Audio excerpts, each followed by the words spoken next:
Hello friends, आप सभी का स्वागत है एक बार फिर हमारे इस यूट्यूब चैनल पर। पिछले लेक्चर में हमने पढ़ा था फ्रॉड, मिसरिप्रेजेंटेशन, ये सारी चीज़ पढ़ा था और उसके बाद हमने पढ़ा था कि distinction between coercion, under influence and mistake and fraud. Section 15, 16, 17 and 18 हमारे सामने हो चुका था। अब हम बात करेंगे मिस्टेक की। मिस्टेक जो फ्री कंसेंट के अंदर आता है, जो एक तरीके से नॉट फ्री कंसेंट है। तो मिस्टेक अगर देखेंगे तो मिस्टेक के लिए मैंने एक छोटा सा चार्ट बनाया हुआ है आप सभी के लिए। तो मिस्टेक दो पार्ट में होता है। मिस्टेक गलती, त्रुटि, एरर, है ना। तो या जिस पे कॉन्फिडेंस कम हो जाता है वो क्या होता है मिस्टेक। हम कुछ और समझे, सामने वाला कुछ और समझे, दैट इज कॉल्ड मिस्टेक। अच्छा, मिस्टेक जो है ना, मिस्टेक का दो पार्ट में डिवाइड किया गया है। एक पार्ट जिसे बोला जाता है कि mistake of fact, mistake of fact, है ना, जो चीज़ में गलती हो जाए। जैसे मिस्टेक ऑफ फैक्ट, सच्चाई क्या है ना, उसमें क्या गलती हो गई, है ना, तत्व जिसको बोलते हैं मिस्टेक ऑफ फैक्ट। और दूसरा क्या होता है मिस्टेक ऑफ लॉ। एक कानून की गलती होती है और दूसरा तत्व की गलती होती है। देखो, मिस्टेक ऑफ फैक्ट है, जो सच्चाई है वो नहीं हो सकती है उस जगह पे, है ना। तो mistake of fact and mistake of law, तो दो पार्ट में डिवाइड किया है। अगर क्वेश्चन आया सिंपल सीधा मिस्टेक क्या है, तो मिस्टेक वॉइड है। मिस्टेक है डियर, मिस्टेक वॉइड है। बट अगर मिस्टेक ऑफ फैक्ट आया तो मिस्टेक ऑफ फैक्ट क्या है, वॉइड है। बट मिस्टेक ऑफ लॉ आया तो वैलिड है। मिस्टेक ऑफ लॉ वैलिड माना गया है। अगर मिस्टेक ऑफ लॉ देखे तो उसके अंदर वापस से दो पार्ट हुए। एक हुआ अपना वाला लॉ, इंडियन लॉ, और एक हुआ फॉरेन वाला लॉ, मतलब बाहर वाले का लॉ। मतलब एक हुआ इंडियन लॉ, एक हुआ फॉरेन लॉ। तो इंडियन लॉ की अगर बात करें तो इंडियन लॉ, भारतीय कानून, भैया इसमें कोर्ट एनफोर्स कर सकती है। तो कानून अगर भारत में रह के आपको भारतीय कानून नहीं पता है तो ये गलत बात है भैया। और अगर ये गलत बात है तो ये क्या है, वैलिड है ना, ये वैलिड है। कोर्ट इसमें दखलंदाजी दे सकती है ना, केस कर सकते हैं हम। तो एक तरीके से इसमें अगर बोला जाए तो ये क्या है, इसमें ये वॉइड नहीं होगा। क्यों? Indian law is always valid. But अगर आपको नहीं पता तो ये आपका एक्सक्यूज नहीं हुआ। बट अगर फॉरेन लॉ है तो वॉइड है। क्यों? एक्सक्यूज दे सकते हो भैया हम अपना कानून ढंग से नहीं याद है, फॉरेन वाले का कैसे याद करें, तो ये आप एक्सक्यूज दे सकते हैं। तो पहला पार्ट हुआ इंडियन लॉ और दूसरा फॉरेन लॉ। वैसे सेम फॉरेन लॉ के अंदर दो चीज वापस से हो सकते हैं। क्या केसेस में मिस्टेक ऑफ फैक्ट हो सकते हैं, और मिस्टेक ऑफ फैक्ट के अंदर दो चीज होती है। जैसे हमने यहाँ पे देखा है mistake of fact. Mistake of fact के भी दो पार्ट होंगे, जिसका एक पार्ट का नाम होगा मिस्टेक ऑफ फैक्ट के अंदर यूनिलेटरल और बायलेटरल। मतलब अकेला, सामने वाला पार्टी कोई अकेला मिस्टेक करता है तो उसके मिस्टेक को हम माफ करते हैं, उस मिस्टेक को हम वैलिड मानेंगे। मतलब क्या, mistake of law, mistake of fact unilateral is valid and mistake of fact bilateral is void. Bilateral मतलब क्या, म्यूचुअली दोनों जन क्या करते हैं, या आपसी में दोनों लोग क्या कर देते हैं, मिस्टेक कर जाते हैं। तो देखो ये सेम चीज पे वो लोग क्या बोलते हैं ना कभी कभी, कि ए ने बोला बी को कि मैं अपनी गाड़ी बेचने वाला हूँ तो खरीद ले, है ना, कॉन्ट्रैक्ट बनाया। और बी को पता है कि इसके पास सिर्फ एक ही कार है, लेकिन ए के पास दो कार है, एक नैनो है, एक टाटा हुंडई। लेकिन बी को पता है टाटा हुंडई नहीं है, टाटा हुंडई कहाँ से आ गया भाई वरना, है ना, हुंडई का वरना आता है, वरना कार। तो बी को पता है वरना देने वाला है, और ए को पता है कि मैं तो नैनो भी दूंगा। तो same thing and same sense पे दोनों एग्री नहीं हो रहे, तो यहाँ पे एक तरीके से मिस्टेक हो सकती है। ठीक है, तो देखो हम चार्ट बता रहे हैं आपको। चार्ट में देखिए यहाँ पे मिस्टेक के दो बच्चे हुए, mistake of fact and mistake of law. Mistake of law and mistake of fact. अच्छा, लॉ के अंदर क्या हुआ, इंडियन लॉ। इंडियन लॉ अगर है तो वो वैलिड माना जाएगा, एंड फॉरेन लॉ है तो वॉइड है। नेक्स्ट बात आती है mistake of fact. Mistake of fact single party mistake करता है, that is valid, and bilateral mistake both party करते हैं, दैट इज वॉइड। अब आगे बढ़ते हैं। यहाँ पे क्या लिखा है, मिस्टेक ऑफ जो फॉरेन लॉ, इसमें मिस्टेक ऑफ फैक्ट के जैसे ही हो सकता है। जो अगर वे फैक्ट के जैसे हुआ तो फैक्ट के जैसे हुआ, तो इसमें वापस से दो चीज होंगे, यूनिलेटरल और बायलेटरल।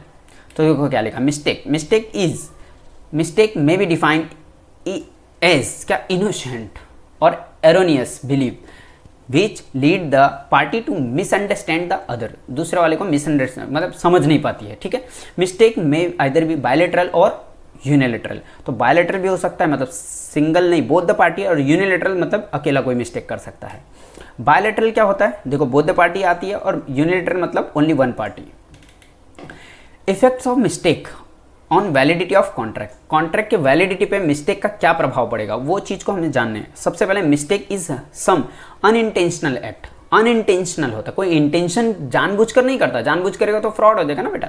तो अनइंटेंशनल एक्ट, ओमिशन और error arising from unconsciousness, ignorance और फॉरगेटनेस, इम्पोजिशन और मिसप्लेस कॉन्फिडेंस, ये सारी चीज होती है मिस्टेक। अच्छा, it is essential for the creation of contract that both the party should agree to, क्या same thing in the same sense, बस मिस्टेक में क्या होता है सेम थिंग सेम सेंस पे नहीं होता है। देखो यहाँ पे क्या लिखा है, therefore if two parties either to contract each of them thinking about the different subject matter, no contract will arise, वहाँ पे कॉन्ट्रैक्ट अराइज नहीं होगा, है ना। दोनों पार्टी अलग अलग तरीके से सोचती हैं तो वहाँ पे कॉन्ट्रैक्ट अराइज नहीं होगा, दैट इज कॉल्ड बायलैटरल ना। अब यहाँ पे देखो क्या है, mistake of law, mistake of law does not render contract avoid as one can not take excuse ignorance of law his own country. भैया खुद के कंट्री का लॉ इग्नोर आप कैसे कर सकते हैं, आप उसका एक्सक्यूज नहीं दे सकते। बट है ना, द कॉन्ट्रैक्ट में be avoided, the mistake of foreign law is excusable and is treated like a mistake of fact. ये लाइन याद रखना, मिस्टेक ऑफ फैक्ट इसके नीचे समझो जुड़ गया, ये सिंगल भी कर सकता है और बायलैटरल भी कर सकता है। मिस्टेक ऑफ फैक्ट के अंदर देखो क्या लिखा, contracting party misunderstand each other, दोनों को मिसअंडरस्टैंडिंग हो जाती है, एंड अगर दोनों को हो जाती है तो दैट इज कॉल्ड बायलैटरल और म्यूचुअल मिस्टेक, और वो हमेशा क्या होगा, वॉइड होगा। एग्जाम्पल आप पढ़ के समझ सकते हैं, ए वही कार वाला example, A offer to sell his Ambassador car to B but B believe that A has only Fiat car, agree to buy the car, hence two parties are thinking about different subject matter so that there is no real consent, है ना, and agreement is void, ये void हो जाएगा। Next बात आती है legality of object and consideration. Legality क्या होती है, legality of object and object और कंसिडरेशन, लीगल है या इलीगल है। सर इलीगल है तो वॉइड होगा और लीगल है तो वैलिड माना जाएगा। तो कैसे पता चलेगा वो लीगल है या इलीगल है, ठीक है। तो कुछ चीजें सेक्शन 23 में डिफाइन किया गया है, डिफाइन किया मतलब बताया गया आपको कि ये चीज इलीगल है, मतलब क्या, अनलॉफुल है। तो देखो क्या है, कंसिडरेशन और object and agreement is unlawful, unlawful माना जाएगा कब तक, ये लाइन तो मैंने पढ़ा ही नहीं। Which consideration object are lawful and those which are not, जो नहीं है वो इस प्रकार आपको बताया गया है। देखो क्या है, एग्रीमेंट विच आर लॉफुल तो वो लॉफुल है, बट अनलेस अगर ऐसा नहीं हुआ तो अगर ऐसा ये है तो वो अनलॉफुल हो जाएगा। अनलॉफुल कैसे के लिए, और देखो आपने ऐसा देखा रहेगा कि अगर फ्रॉड होता है, इसका मैंने मेमोरी टेक्निक बनाया, यहाँ पे देखो ये मेमोरी टेक्निक है, ये कुछ 6 हैं और 6 को याद करना है, टोटल 7 लिखे हुए हैं बट यहाँ पे 6 मैंने लिया है, 6 को याद करना है तो आपको ये मेमोरी टेक्निक को फॉलो करना पड़ेगा। अच्छा, मेमोरी टेक्निक को फॉलो करने के लिए मैं आपको समझा रहा हूँ, देखो कैसे याद करना है इसको। देखो पहला क्या, फॉरबिडन बाय लॉ, दूसरा such nature that is permitted in would be defeat and promise of any another law, fraudulent है, injury to person and property of another, and court regard to immoral oppose to public policy, ये सारी चीज है। तो इसको याद कैसे करेंगे, जब कोई फ्रॉड करता है ना तो हम बोलते हैं अयो, जब कोई फ्रॉड करता है तो हम लोग क्या बोलते हैं, अयो, अयो रामा बोलते हैं ना। तो फ्रॉड करता है तो अयो, IIO, fraud in FD, FD में क्या हुआ, फ्रॉड, फ्रॉड कहाँ हुआ, FD में। तो याद रखना कि अनलॉफुल, फ्रॉड होना अनलॉफुल है, तो IO fraud in FD, unlawful के ऑब्जेक्ट एंड कंसिडरेशन, अनलॉफुल के अनलॉफुल का ऑब्जेक्ट एंड कंसिडरेशन के लिए जो मेमोरी टेक्निक है वो IO फ्रॉड इन FD। तो कैसे याद करेंगे, देखो it is forbidden by law, it is forbidden by law पहला।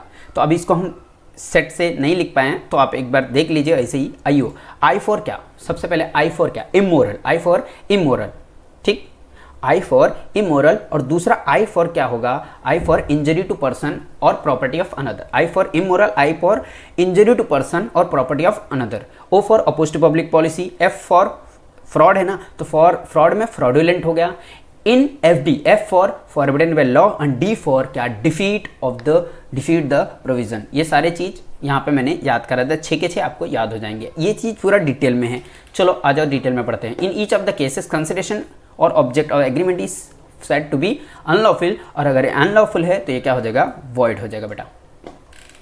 अभी इसको एक एक को डिटेल में पढ़ें। Under section 23 of the Indian contract act, in each of the following cases the consideration or object agreement is said to be unlawful।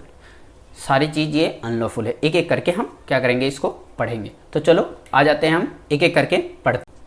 पहला, when consideration or object is forbidden by law, when consideration और object forbidden by law. अरे भैया कानून वानून तोड़ के तुम ऐसा consideration object ले रहे हो तो ऐसा चलेगा थोड़ी ना। तो देखो क्या, act forbidden by law are those which are punishable under the statute as well as those prohibited by regulation. कानून ने भी रोक के रखा है, रेगुलेशन ने, और वो चीज़ प्रोहिबिट पनिशेबल है, पनिशेबल मतलब दंडनीय है, अपराध है वो, तो आप ऐसा नहीं कर सकते। Order made in excise authority conferred by the legislature. Example पढ़ो, देखो क्या लिखा है। फादर हैड अरेंज मैरिज है ना फॉर हिज सन। अपने बच्चे का 17 साल की उम्र में उसने शादी फिक्स किया, और शादी में बहुत सारा दहेज लिख रहा है, लड़की वालों से बहुत सारा दहेज ले रहा है। दहेज लेना वैसे ही पाप है ना। कंसिडरेशन जो ले रहे हो वो गलत है, और ऑब्जेक्ट भी तुम्हारा गलत हो गया ना। शादी 17 साल में करो, जबकि भारतीय कानून के अंदर लड़के की एज कितना 21 साल मिनिमम होनी चाहिए, और लड़की 18 साल। समझ में आया? देश चलाने के लिए 18 साल की उम्र मतलब क्या, कंपेटेंट कॉन्ट्रैक्ट के अंदर मिनिमम एज 18 साल होना चाहिए। बट देश चलाने की बात नहीं है, घर चलाने की बात है। मतलब शादी करने की एज जो है ना 21 साल है मिनिमम। तो आप क्या कर रहे हो, कंसिडरेशन और आपका ऑब्जेक्ट दोनों क्या है, अनलॉफुल है, और इसके लिए आपको सजा भुगतना पड़ेगा। तो ये क्या हो जाएगा, void. Such is not valid contract in the consideration और object are forbidden by law. ठीक है, नेक्स्ट सेकंड वाला बात करते हैं, विच कंसिडरेशन और object defeat the provision of law. Which consideration and object defeat the provision, defeat करता है। The word defeat provision any law must taken in the limited to defeating the intention which law has expressed. The court look the real intention। मतलब क्या defeat, क्या कि आपका intention क्या है। पहले क्या कि कोई भी चीज उल्लंघन कर रहा है ना, सामने वाले को पता था, जानबूझकर कैसे करा। मतलब कोर्ट क्या करेगा, आपको चेक करेगा कि इसका रियल इंटेंशन क्या था। रियल इंटेंशन एग्रीमेंट बनाया था इसी कारण के लिए कि इसको डिफीट करेगा, तो आपका अपोज टू क्या हो जाएगा, वो अनलॉफुल मान दिया जाएगा, और उसको क्या करेंगे, खारिज कर देंगे। The intention of the parties is to defeat is provision of law, the court will not enforce it. उसको एनफोर्स नहीं करेगा, और वो क्या हो जाएगा, अनलॉफुल हो जाएगा। ठीक है, next, when it is fraudulent. अब फ्रॉडुलेंट की बात करते हैं। अगर फ्रॉडुलेंट है तो भी क्या है, अनलॉफुल है। तो फ्रॉड तो बहुत गंदी चीज़ है, आप सबको पता है। Are enter in to promote fraud. भाई फ्रॉड को प्रमोट करने के लिए ऐसा एग्रीमेंट बना रहे हो तो गलत है ना भाई। An example, agreement to sell of goods for purchase of smuggling. आप परचेज करते हो, उसको स्मगल करना है out of the country, it is void. भैया आप स्मगलिंग करने के लिए ऐसा नहीं चलेगा। स्मगलिंग क्या है, अनलॉफुल है ना। Price of goods so sold can not be recovered. जो बेचा उसको रिकवर भी नहीं कर सकते, तो ये फ्रॉड है। नेक्स्ट बात आती क्या, कंसिडरेशन डिफीट एनी रूल और the time being in force in India. कोई भी कभी भी कोई भी समय में आप रूल को डिफीट करते हो, है ना, गुनाह करते हो ना, कानून तोड़ना भी एक गुनाह है। नेक्स्ट बात आती क्या, when consideration involve injury to person या property of another. The general term injury means क्या होता है, क्रिमिनल और रॉन्गफुल हार्म, नुकसान होता है। द फॉलोइंग एग्जाम्पल यहाँ पे दिया है जिससे हम समझेंगे कि क्या है ये इंजरी, है ना, टू द पर्सन और प्रॉपर्टी ऑफ अनदर। देखो क्या लिखा है, an agreement to print book violation of another copyright is void.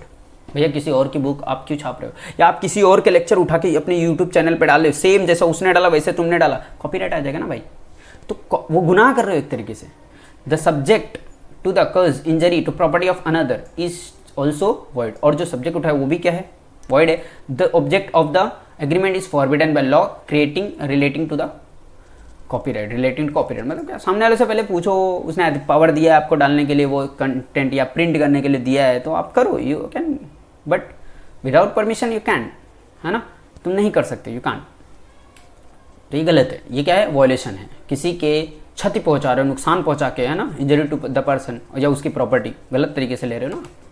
Next बात आती है 6, कंसिडरेशन इज इमोरल। जो कंसिडरेशन आपका है वो इमोरल है। इमोरल है मतलब क्या भैया, बहुत गंदा है वो, नॉट मोरल। अब मान लो कोई पी बंदा है, यहाँ पे एग्जाम्पल नीचे लिखा है, देखो क्या लिखा है, एग्जाम्पल है पी क्या करता है भाई, डी को बोलता है कि तू अपने हस्बैंड को क्या करना है, डिवोर्स दे दे, और मैं तेरे से शादी करने रेडी हूँ, तू इतना पैसा ले ले। अब डी क्या करती है भैया, अपने हस्बैंड को डिवोर्स नहीं देती है और पैसा ले लेती मान लो, तो आप उससे रिकवर नहीं कर सकते। अरे किसी का घर तोड़ना ये कोई मोरल है, ये मोरल है, गुड मोरल है नहीं ना, ये बहुत गंदा है। किसी का घर तबाह करना, बर्बाद करना अच्छी बात नहीं है भाई। घर बर्बाद करो ना, शादीशुदा जिंदगी में आग लगा रहे हो तुम, है ना, उसकी डिवोर्स दिला के फिर खुद से शादी करोगे, गलत बात है। ठीक है, नेक्स्ट है consideration oppose to public policy. और बाप रे, अपोज टू पब्लिक पॉलिसी जो पब्लिक के इंटरेस्ट के खिलाफ है, हिंदू मुस्लिम में दंगा फसाद करवा देना, एग्रीमेंट बनाया उसके लिए, अपोज टू पब्लिक पॉलिसी। कुछ ऐसा किया जिसमें पब्लिक इंटरेस्ट जा रहा है, उसमें नुकसान पहुंच रहा है पब्लिक को, तो क्या है वो, अनलॉफुल हो जाए। The expression public policies can be interpreted either is wide और narrow sense. The freedom to contract में become illusory unless scope of the public policy is restricted. अच्छा, इसके यहाँ से पढ़ो, देखो क्या लिखा है, ट्रेडिंग विद एनिमी। अरे वॉर चल रहा है दो कंट्री के बीच में, अब उसके साथ ट्रेडिंग कर रहे हो, गलत बात है ना यार। देश के द्रोही मान ले जाओगे, देश के दुश्मन, देश के गद्दार आप माने जाओगे। स्टिफलिंग ऑफ प्रोसिक्यूशन, कोई प्रोसिक्यूशन स्टिफल कर देता ना इसके उसके चक्कर में, है ना, न्याय नहीं मिल पाता किसी को। अच्छा, चैम्पर्टी क्या होता है? चैम्पर्टी होता है मतलब क्या कि अपने फायदे के लिए सामने वाले को केस करवाना, इसमें उससे कुछ हक लेता है ना। आगे पढ़ेंगे। मेंटेनेंस हुआ, जिसमें कोई उसका दखलंदाजी, मतलब उसको कोई इंटरेस्ट नहीं होता फिर भी वो करवाता है ऐसा। And interference with the courts of justice, कानून के न्याय में टांग लड़ाना, समझा। Marriage brokerage, sales of public offices, आप भैया कोई दलाली कर रहे हो, पैसा लेके किसी को नौकरी दे रहे हो, है ना, जॉब दिलवाने में, तो ये गलत है, अपोज टू पब्लिक पॉलिसी है। और ये अपोज टू पब्लिक पॉलिसी है तो आपको सजा भुगतनी पड़ती है। Agreement tending to create interest against the duty, agreement tending to create monopolies, आपको monopoly, not to bid an auction और अपोज टू पब्लिक, ये सारी चीज़। अरे एक्सेट्रा लिख दिया ना, एन नंबर ऑफ थिंग्स क्या है, अपोज टू पब्लिक पॉलिसी है। कुछ यहाँ पे दिया जो आपको पढ़ना है, ठीक है। आओ आओ अच्छे बच्चे की तरह पढ़ते हैं। अब इसके लिए भी मैंने मेमोरी टेक्निक बनाया। अपोज टू पब्लिक पॉलिसी क्या है? Some of the agreement which are held to oppose to public policy. Memory technique क्या है? टीएमसी स्कैम आईटीआई में, आईटीआई का स्कैम हुआ था, किसने किया था? टीएमसी ने। तृणमूल, टीएमसी याद है, ममता बनर्जी वाला पार्टी। बेटा ऐसा मेरा कोई इंटेंशन नहीं कि ममता बनर्जी को यहाँ पे चोट पहुँचाया जाए, कोई उनका फ़ैन फॉलोइंग रहेगा तो आई एम सो सॉरी। बेटा यहाँ पे ध्यान दो, यहाँ पे सिर्फ और सिर्फ हम कोड को याद करने के लिए टीएमसी यूज़ किया नाम, ठीक है। तो TMC scam ITI, TMC scam ITI. T for क्या? ट्रेडिंग विथ एनिमी, एनिमी कोई दुश्मन देश का है और उसके साथ आप ट्रेडिंग कर रहे हो, वॉर चल रहा हो तो आपने ट्रेडिंग करने लगा, गलत बात है। एम फॉर क्या? मेंटेनेंस, एम फॉर क्या होता है? Maintenance. C for champerty, S for stifling prosecution, C for consideration lawful in part, कोई भी कंसिडरेशन है वो अनलॉफुल है।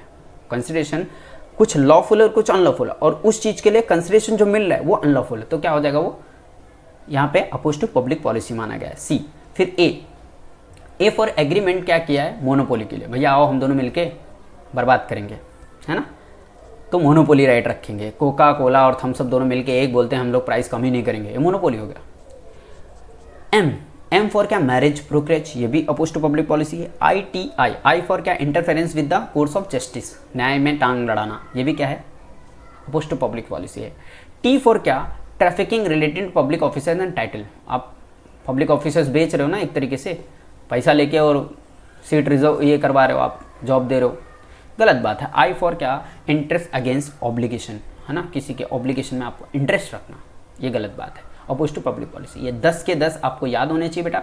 एग्जाम में पूछ सकते हैं agreement oppose to public policy, some of agreement oppose to public policy, जो आपको लिखना पड़ेगा तो आपको याद रहेगा टीएमसी स्कैम आईटीआई, तो इससे आपको पूरा पॉइंट आ जाए। टी फॉर क्या? Trading with enemy.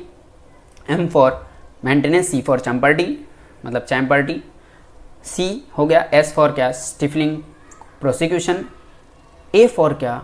एग्रीमेंट बनाया मोनोपोली के साथ। एम फॉर क्या? Marriage brokerage, ITI. I for क्या? इंटरफेरेंस क्या? जस्टिस में। टी फॉर क्या? Trafficking related to public offices and title. I for क्या? Interest against obligation. ये क्या है? 10 पॉइंट है। चलो एक एक करके पढ़ते। Some of the agreement which are held to oppose to public policy are, पहला ट्रेडिंग विथ एनिमी, दुश्मन के साथ ट्रेड करना। देखो यहाँ पे एग्जांपल क्या मैं पढ़ रहा हूँ, enter into war situation China, है ना, from the India enter into China. अरे क्या चाइना का साथ अपना वॉर चल रहा था और अपने क्या किया, उसके साथ ए ने क्या किया? एग्रीमेंट बनाया, चलो अपने को टॉय भेज। ये गलत है ना यार, दोनों देशों के बीच में वॉर चल रहा हो, तुम उससे क्या एग्रीमेंट बना रहे हो, धंधा कर रहे हो, ये गलत बात है। लेकिन हो सकता है वॉर जब डिसाइड नहीं हुआ तो उसके पहले उसने कॉन्ट्रैक्ट बनाया रहेगा, तो भाई देखेंगे कि ये सस्पेंड हो सकता है या क्या डिसॉल्व करें कि नहीं करें, वो हो सकता है, सिचुएशन के ऊपर डिपेंड करता है। और यहाँ पे जैसे like India felt apps like TikTok, PUBG ban किया ना मोदी जी ने। Some of the internal information of the country ये जाता था, hence the app was banned and any contract with them are were dissolve, सारी चीज डिसॉल्व कर दिया, ठीक है। नेक्स्ट बात आती क्या? Stifling prosecution. अच्छा, स्टिफलिंग प्रोसिक्यूशन क्या है, एक तरीके से समझा तो आपको, दो चीज होता है, एक होता है कोई भी गुनाह कंपाउंडेबल होता है, माफ़ किया जा सकता है, और एक गुनाह होता है अनकंपाउंडेबल, मतलब नॉन कंपाउंडेबल, कंपाउंडेबल नहीं है वो। तो कंपाउंडेबल जो है, कुछ पैसा वैसा लेके माफ़ किया, सजा के जगह पे पैसा वैसा लेके माफ़ कर देती गवर्नमेंट, तो भाई वो एक तरीके से क्या है, कंपाउंडेबल है, वो उतना हमें नहीं माना जाएगा oppose to public policy. But किसी ने क्या खतरनाक गुनाह किया है, वो माफ़ करने के योग्य नहीं है ना, नॉन कंपाउंडेबल है, तो अगर उसको आप छोड़ देते हो आप पब्लिक पॉलिसी के खिलाफ काम कर रहे हो। तो देखो क्या है यहाँ पे, देखो the compromise of any public offences in generally illegal होता है कंप्रोमाइज करना। Under the Indian criminal procedure code there is however a statutory list of the compoundable offence, compoundable offence का जो लिस्ट है, and agreement to drop proceeding, proceeding को छोड़ देते। जैसे आपने इनकम टैक्स के अंदर बहुत अच्छा एक चीज़ है, इनकम टैक्स के अंदर क्या होता है कि हम कभी क्या करते हैं, इनकम टैक्स के अंदर रेड पड़ने वाली है, भाई केस तुम्हारे अंदर खुल गया, अब खुल गया, बहुत खतरनाक चल रहा है, तो हम क्या सेटलमेंट कमीशन के पास जाते हैं, बोलते हैं भाई साहब सेटल कर लो, इतना इतना हम पैसा पे करने के लिए तैयार हैं और हमारा केस यहीं पे रफा दफा कर दो। वो क्या होता है एक तरीके से कि कंपाउंडेबल है, बट कोई कोई केस में क्या होता है नॉन कंपाउंडेबल, तो ये क्या है ड्रॉपिंग प्रोसीडिंग हो जाता है ना, प्रोसीडिंग क्या हो रहा है, ड्रॉप कर देते हैं। तो such offences without the permission of the court और with the permission of the court, दोनों विद और without the permission of the court, as the case may be, क्या हो जाएगा, consideration is the accused promising to do something for the complainant is not oppose to public policy, वो public policy के खिलाफ नहीं होगा। Thus were agree to sell certain land to be consideration of be abstaining from taking criminal proceeding against A with respect to an offence which compoundable, कोई offence किया था तो ए agree ने बोला तुम्हें भैया लैंड हम दे देंगे, केस वाइज मत फाइल करना, तो कंपाउंडेबल ऑफेंस है, तो उसने नहीं किया, बात खत्म, and it is not oppose to public policy. But अगर वो नॉन कंपाउंडेबल है तो क्या अपोज टू पब्लिक पॉलिसी मान लिया जाएगा वो, है ना। बट इट इज़ अदरवाइज, अगर वो नॉन कंपाउंडेबल है, इट इज़ ऑफेंस अनकाउंटेबल, अनकंपाउंडेबल है, मतलब वो क्या मान लिया जाएगा, अपोज टू पब्लिक पॉलिसी। फिर आता है मेंटेनेंस एंड चंपार्टी। ये क्या होता है, maintenance is an agreement which in person promise to maintain suit, मैं मेंटेन करके रखा हूँ suit, in which he has no interest, उसको कोई इंटरेस्ट नहीं है, फिर भी वो मेंटेन करके रखेगा, ये पहला होगा मेंटेनेंस। तो ये भी क्या है, अपोज टू पब्लिक पॉलिसी है, यहाँ पे एग्जांपल पढ़ लेना। और दूसरा चैम्पर्टी क्या होता है कि मैं मेंटेन करके तो रखूंगा, लेकिन जितना जो पैसा आएगा उसका आधा मैं लूंगा, है ना। With a person agree to assist another, help करता है in another litigation in exchange of promise to hand over a portion of the proceed in of the action, वो चैम्पर्टी होता है। ये दोनों क्या है, अपोज टू पब्लिक पॉलिसी है। लेकिन कुछ केसेस है जिसमें नहीं माना गया, तो यहाँ पे चैम्पर्टी इज वैलिड, वैलिड माना जाएगा। लेकिन कौन से ऐसे केस है जिसमें वैलिड नहीं है, unless it is unreasonable so as the unjust, किसी को अन्याय, तुम्हारी वजह से किसी को अन्याय हो रहा है ना यार, किसी के साथ गलत हो रहा है, अनजस्ट हो रहा है अदर पार्टी के साथ, और ये मेड मैलेसियस मोटिव, तुम्हारा मोटिव ही गंदा है। एक होता है मालाफाइड, होता है एक बोनाफाइड। मालाफाइड मतलब फोर्सफुली होता है, जानबूझकर, है ना। बोनाफाइड होता है मतलब उसको नहीं पता था, हो गया उसकी गलती, तो बोनाफाइड है। Object of the assisting can believe in just, है ना। ये सारी चीज़ें देखो। Trafficking related to public officers title, simple भाषा में समझो, पैसा लेके किसी को भर्ती किया नौकरी में, ये देखो यहाँ पे लिखा है, एग्जांपल में पढ़ो, देखो। An agreement to pay money to public servant in order to induce him for retire his office, भाई रिटायर हो जाओ, अनसर अनदर पर्सन तुम्हारी जगह पे हम अपॉइंटमेंट कर ले, ये वॉइड है। An agreement to procure public recognition like Padma Vibhushan for reward is word, भैया तुम्हें पैसा दे दो, लो तुम्हें हम दिला देंगे पद्म विभूषण अवार्ड, पैसा देके और अवार्ड लेना है गलत बात है ना, वॉइड है। Harish paid 15,000 to officer to give son his job in forest department in India. The failure to officer couldn't recover the amount, है ना। तो हम रिकवर नहीं कर सकते, ऑफिसर अगर जॉब नहीं दिला पाया तो हम पैसा उससे रिकवर नहीं कर सकते। क्यों, ये अपोज टू पब्लिक पॉलिसी। जॉब भैया गलत चीज़ है ना एक तरीके से, कि जॉब आप पैसा लेके दे रहे हो, घूस है, घूस हमारे देश में करप्शन का नाम दिया गया है, और करप्शन पब्लिक पॉलिसी के खिलाफ है। आगे है agreement trading to create monopolies. अब कोका कोला दोनों मिलके, जो मैंने एग्जांपल दिया था, मिलके एक हो गए और लूट रहे लोगों को, ये गलत बात है ना। पहले आप देख लो, एग्जांपल देख लो पहले, जियो और एयरटेल ये सब लोग क्या अलग अलग थे, कंपटीशन चल रहा था, अभी क्या पता क्या हो गया, सब ऐसे ही कॉल पे ये सब पैसा चार्ज करे ज़्यादा, है ना। तो देखो यहाँ पे क्या लिखा, XYZ and ABCR were only the manufacturing of oxygen cylinder in West Bengal. Recent example है, they both enter in to contract supplying the same at very high rate and enjoy the monopoly rate during the COVID period in the country. Such contract opposed to public policy as the intended to create, intention जो इनका create करने का monopoly है वो oppose to public policy माना जाएगा। ठीक है। मैरिज ब्रोकरेज एग्रीमेंट, आप सबको पता होगा मैरिज ब्रोकरेज एग्रीमेंट जो बनता है वो क्या है, एक तरीके से अपोज टू पब्लिक पॉलिसी है। बट मैरिज ब्रीवो जो होता है only provide information, doesn't negotiate marriage for reward. शादी करवा ही नहीं देता है वो, इन्फॉर्मेशन देता है, भाई तुम्हारा देख लो शादी कर लो। और जो ज़बरदस्ती फोर्सफुली पैसा लेके सब करवा रहे हैं ना, वो क्या है, गलत है, वो अपोज टू पब्लिक पॉलिसी। किसी के इच्छा के साथ खेल रहे हो ना आप तुम। Interference with the course of justice, न्याय में टांग अड़ाना। An agreement whose the object is induce और unjust judicial officer the state और पार्शियली और करप्टली इज वॉइड। क्या होता है देखो, यहाँ पे देखो मैं आपको बताता हूँ, यहाँ पे किधर गया, हाँ ये देखो, हाँ। So also is agreement by A to reward B who is intended witness suit against A is considerations of B absenting himself from the trial। गवाही नहीं दिलाया, बोला भैया गवाही के टाइम पे आना ही नहीं, इतना 1 लाख रुपए ले लो, गवाही मत देना। तो भाई एक तरीके से अपोज टू पब्लिक पॉलिसी है ना, आप ऐसा कॉन्ट्रैक्ट कर रहे हो तो एग्रीमेंट करो तो वॉइड है। इंटरेस्ट अगेंस्ट ऑब्लिगेशन, ऑब्लिगेशन क्या होता है, मतलब क्या, लाइबिलिटी।